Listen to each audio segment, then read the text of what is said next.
Hi friends, welcome back to biologyexamstory.com. Today we are going to discuss about the difference between MHC class 1 and MHC class 2 complexes. First of all, starting with the definition. MHCs or HLA complex consists of genes encoding cell surface glycoproteins that are essential for antigen presentation to T cells and also responsible for graft rejection. These complexes in humans it is called as HLEs or human leukocyte antigen complex. And the compatibility of MHC protein of donor and recipient will determine the success of organ transplantation. Difference number 1. This is a nucleated cell. MHC class 1 is present in all nucleated cell. In the case of RBC, nucleus is absent, therefore MHC class 1 receptor is absent. In the case of MHC class 2, this is present on antigen presenting cells like B cells, macrophages, dendritic cells, etc.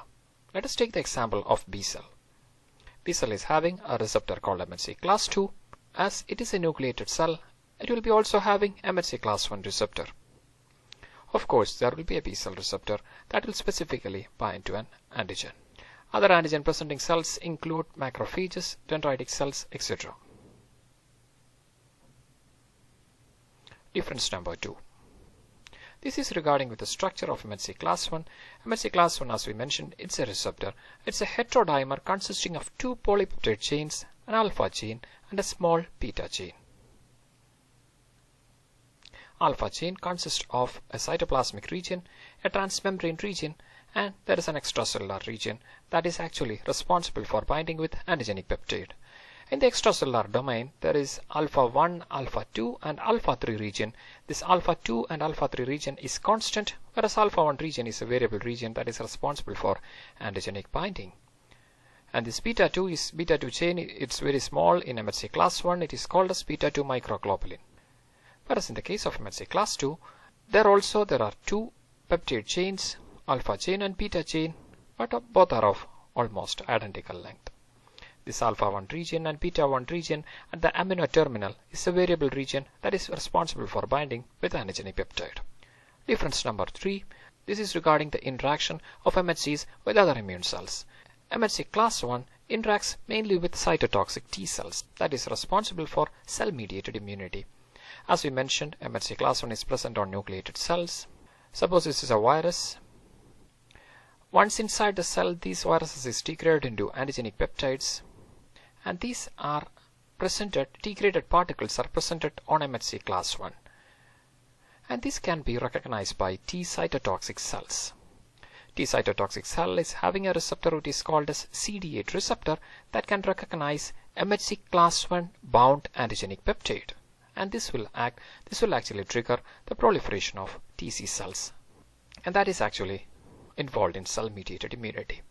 Whereas in the case of MHC class 2, MHC class 1 receptor is already there in a B cell like antigen presenting cell. Suppose this is a virus. Viral particles are degraded inside the cell and that is presented on MHC class 2 receptor. Here T helper cells can recognize an antigenic peptide that is bound to MHC class 2 receptor. This T cell has a receptor which is a CD4 receptor that can recognize MHC class 2 bound antigenic peptide. When antigenic peptides are bound on MHC class 2, can activate T helper cells. Difference number 4.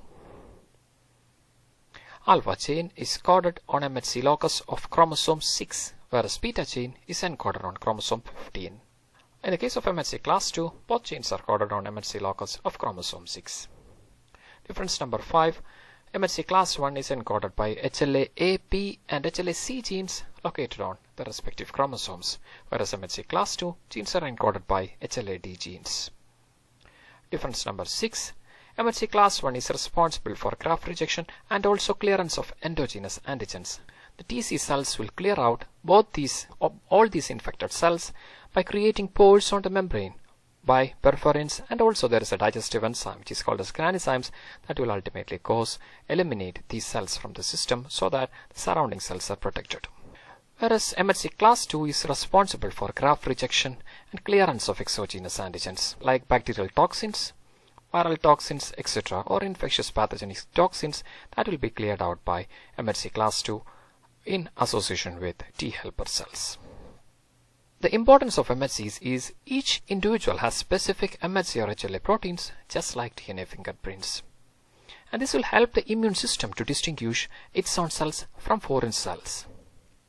This is the reason why transplant rejection occurs, as immune system recognizes the transplant cells as foreign and initiating an immune response just like a foreign particle or antigen, leading to graft rejection. So the compatibility of MHC proteins between the donor and recipient is very essential for successful organ transplantation. That is why doctors often say if the organ is from genetically closer relative, then the chance of success is more. Hope you got the point. You are with biologyexamstory.com. Thank you so much for your support. If you like this video, please subscribe, share and like.